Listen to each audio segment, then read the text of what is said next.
Hi guys, my name is Florence Macharia. Karibuni sana to my YouTube channel. Have you subscribed?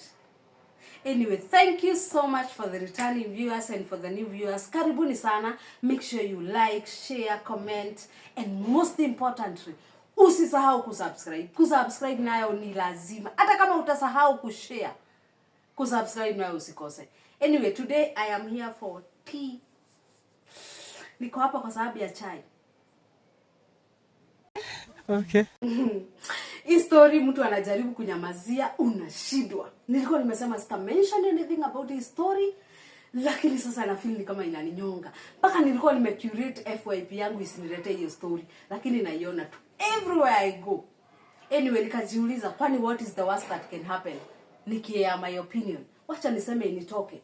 Anywho, this video might be long for TikTok. That's why nimeweka format ya YouTube. Wewe ukipatana nayo TikTok, mimi sijui imefikaje huko. Anyway, it's short for YouTube, long for TikTok. Anywho, I want to ask you a question. This video, the target of this video ni wazazi, especially the parents who co-parent. Sawa. Anyway, whoever you are, watch. Na upeane comment yako venye tu iko. Anywho, I want to ask you a question. Between you, parent, the first parent, and the other parent mwenye unako parent na yeye, who do you think is the favorite parent of the child mwenye muna raise pamoja ama watoto mwenye munalea pamoja? Who do you think is the favorite parent of that child? Yes, your guess is right as mine. Huyo mzazi mwenye huapia once in a while, that is the favorite parent of that child. Why? Because huwa anaapia once in a while, hiyo time ameapia anakuja na gifts, anapeleka mtoto out, anambaya pizza, and that's why that parent is gonna remain the best parent of that child. Kwake, hata kama mtoto hata wahi kuambia, that is the truth. Hiyo pesa yenye amempeleka out, akambaya pizza, akafanya nini na nini, hiyo pesa unaitumianga na 2 days na mtoto haezi notice. Because ni vitu za kawaida, unamfanyianga, ni vitu za kawaida. But huyo, anakujanga yeah. Now, in this case, right now, some of us Kenyans right now tuna behave kama huyo mtoto. Tuna behave kama huyo mtoto mwenye anafikiria that parent who reappears and appears once in a while, that is the favorite parent. Now, in this case, kwa sababu ya backbenchers, I am discussing one story of the written guy. And in this case, nina discuss kuligana na maneno yenye yeye ametupea. I'm not going to discuss the other parent because haogeangi, hasemangi anything, so I am not supporting him. I'm not supporting this one because in this case hata wazazi wawili, as far as I'm concerned, kwanza huyu mmoja mwenye huogea, hakuna watoto anajaribu kuprotect. Mpende musipende, ninajua mtanimeza. Yeye anaangalia kitu ina benefit. There's no way a parent mwenye anajaribu ku protect the kids anaweza kuja kusema some things he's saying. Ujama wa 310. Hakuna venye utakuja useme ati mtoto wangu ako na tabia kama ya ule sister yangu mwenye aliuliwa. How would you say that in front of people and you're trying to protect that child? You cannot convince me. Ukiamua ku reason bila kutumia emotions, you can clearly tell huyo jamaa wa 310, as much as anasema ni watoto wake anafaitia kuishi nao, it might be a lie. Why?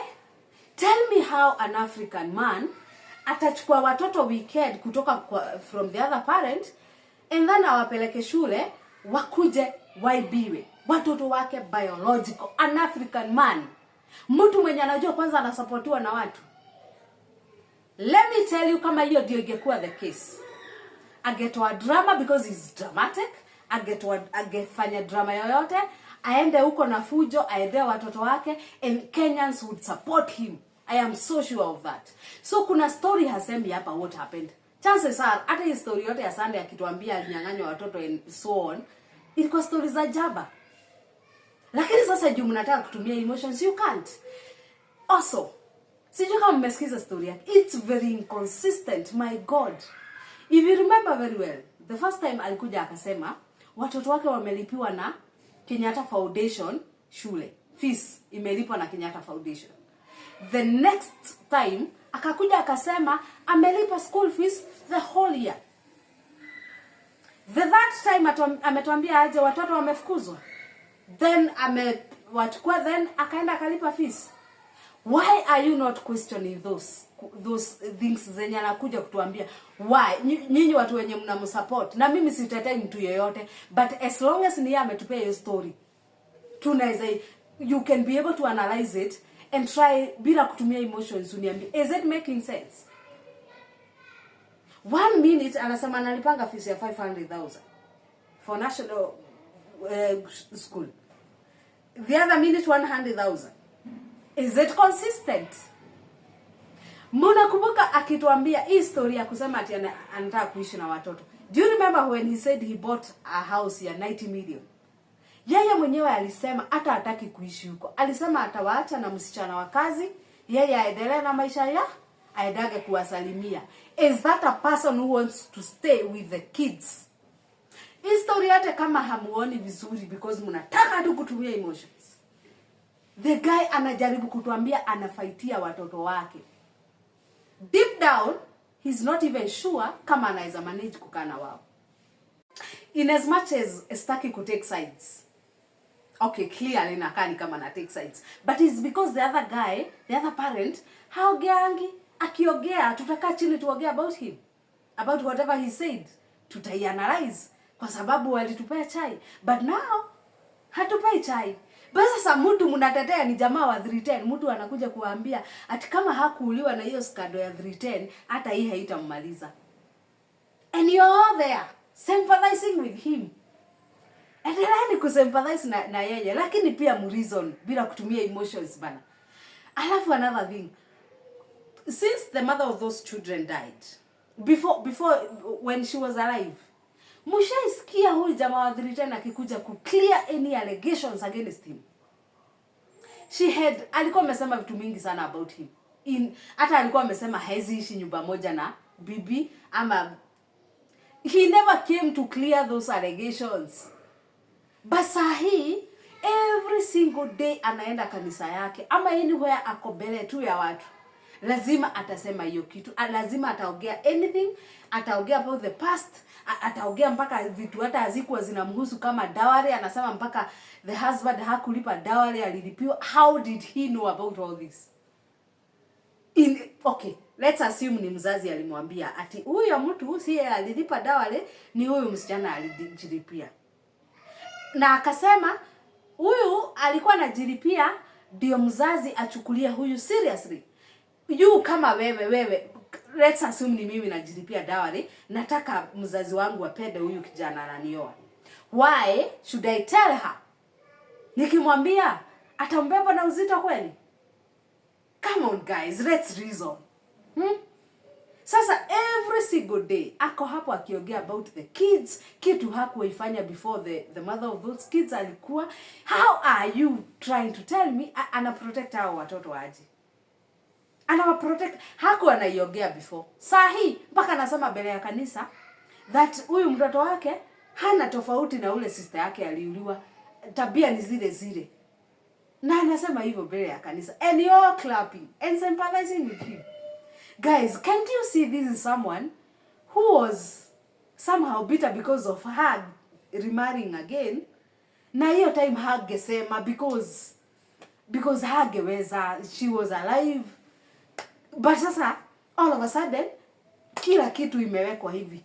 Alafu mnataka kuniambia that is the person who is supposed to stay with the kids na kuwa protect. Do you even think he wants it? Do you think he wants it? I don't think so. I see that. Come on guys. Hakuna njia hawezi tumia kuchukua hao watoto paka by force. Because yeye ni biological father. Paka by force atawachukua. But you all want to anyway. Wacha lawyer wao mtu anaenda kubenefit na history yote ni lawyer na therapist mwenye atachukua ataanza maybe inaitwa whatever it is to kutoa hii trauma kwa hao watoto.